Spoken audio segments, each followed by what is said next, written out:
Ginoo nga na amang kakuman. Dili aksidente bitaw nga nakabati ka og pulong sa Ginoo, word of God. Para sa tanan, men, ang tawag sa Dios dili sa tigulang o dili sa mga kwan, tanan kitang tanan. Tutog sa napay ginhawa, pwede tang gamiton sa Dios. Men. Hi again, it's me Michael Dollar. Welcome back to my channel. Dili aksidente bitaw nga nakabati ka og pulong sa Ginoo, word of God. Para sa tanan, men, ang tawag sa Dios dili sa tigulang o dili sa mga kwan, tanan kitang tanan. Tutog sa napay ginhawa, pwede tang gamiton sa Dios. Men. Matong kwan igsoon nga ang last na ko isulti ko manigsoon. Ang Dios mutumok sa dili. Kung atong basaw ng word of God sa basaw na to sa book of Hebreo 9:27. Ang tanan mamatay sa makausa. Ug tapos niya na hukman siya sa Dios. Amen. Hukman siya sa Dios. Tapos wala pa nakapangayog pasaylo sa Dios. Wala pa nag-repentance. Wala pa masayod sa atong paglingkod kuman siguro o sa among paglakaw o sa inyong paglakaw. Baligsan kitag truck. O madisgrasya kita, mamatay kita. Ready na ba tang matubang sa Dios? Tapos wala pa nakapangayog pasaylo sa Ginoo. Wala pa nakapasaylo wala pa nakapasaylo sa ibang tao. Amen. Importante igsoon ang susi ito sa tanan. Kanang kasing-kasing nga mo pasaylohon. Mangayo pasaylo sa Dios, mga repentance. Kay bisan mo repentance kaman. Hindi ka mga repentance sama ni Lucifer. Si Lucifer guyog sa kalibutan tungod kay pride. Amen. Tungod sa pride isa, tapos wala siya nangayo pasaylo sa Ginoo. Pag wala nagpasaylo sa Ginoo, ato gitabak isa. Amen. Ang gipangita sa Dios, ang matagusan na po kinabino, ang repentance.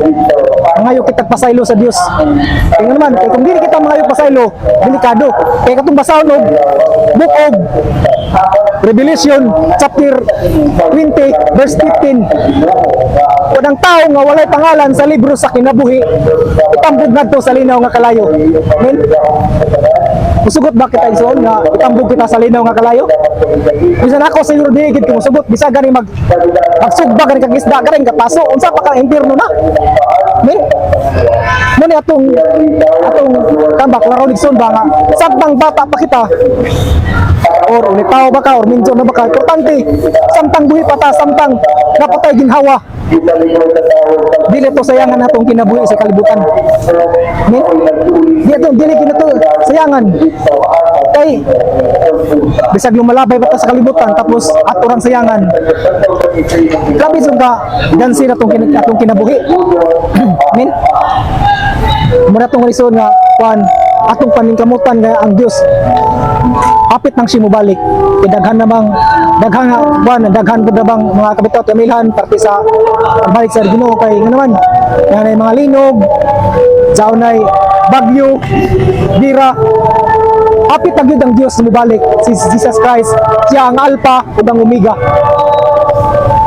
Ang Dios, si Kristo kaniadto, si Kristo ang gilansang sa cross. Siya ang namatay sa cross. Paghuman sa pagkapatay niya, balik sa langit. Paghuman sa pagbalik sa langit, pagbalik sa kalibutan, dili na katong Kristo nga magkalansang sa cross. Amen. Dili na katong Kristo nga magkalansang pa sa cross, kundi katong Kristo na nga mukom sa atong mga binuhatan. Amen. Sa matagos sa ato karon igsoon. Kuan kita ra may nasayod sa itong kinabuhi no. Kuan wala ko nakabalok kung sa itong gidala-dala, problema, kung sabi sa mga pinansyal ba, wala ko masayod na. Apa ng Dios nasayod na. Amen. Balikon ako, mapagsultin ako nga importante ang repentance. Muna susi ito sa tanang repentance. Ngayo kitag pasaylo sa Ginoo. Amen. Muna pagkakasusi sa tanan. Kaya na may uban nga lang taon buutan. Amen. Laurang buutan og may pagka-repentance. Ano man? Kaya na may uban ko nagpakaroon na ingon nga butan, apan may sekreto bitaw nga mga binuhatan nga di maayo. Amen? Importante na repentance. Matagos sa karon natin sa pundok-pundok man, wala man sila perfecto na to dito man. No? Walay perfecto, no? Kitang tanan makasasala. Bisan ako mangkon ko makasasala sa ko. Apan naning kamot ko nga dili ko impierno. Matagos sa kanato zero, wala may mangandoy ng impierno, kundi nangandoy kita og langit sa kinabuhing walay katapusan. May atong pangayon do, pangandoy ni son. Amen. Muna pinakadabis ng pangandoy yun. Amen. Og buto ba kita nga si Jesus Christ na itong God and Savior? Buto ba kita? Amen. Sabata betul, dawaton na itong Jesus Christ, dili lamang kon pinagi sa baba, kundi sa kasing-kasing betul nga atong dawaton si Jesus Christ, sa atong God and Savior. Amen. Tumudoko kita, pagampo kita, tapos usundon sa ako mga pagampo. Ginoo, pasayloa ako sa akong mga sala. Ginoo, aniya ako karon nagpaubos sa imong atubangan. Ginoo, ablihi ang akong kasing-kasing, ang akong una-huna. Hinluhi kini sa imong hamiling nga dugo. Ginoo, maghari ka sa akong kinabuhi.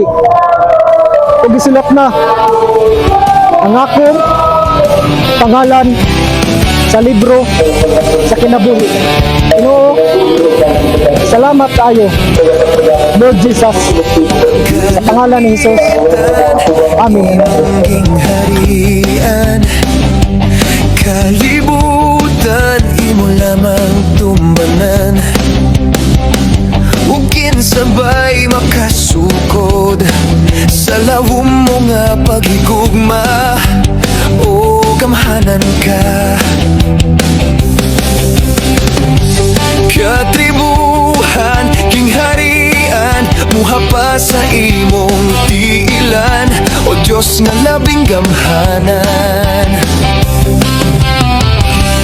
Ang tanan kanimo muawit,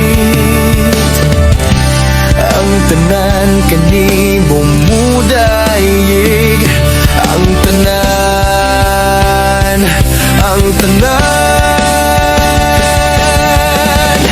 mulukso, musayaw, magdayeg sa pagkamaayo mo, o among Ginoo. Musinggit. Salamat sa hapon na linggo. Successful po ang aming gawain sa araw na ito. Nag-evangelize kami. Si Joy,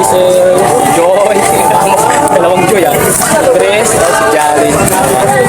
Magbabahagi pa kami sa salita ng Diyos. Ang importante na hindi natin ikinahiya yung salita ng Diyos. Kasi yun nga sabi sa Romans na the gospel of the Lord is the power of God. You're not ashamed to share the gospel. Yun lang po. Maraming salamat. God bless. Hi again, it's me, Michael Dollar. Welcome back to my channel.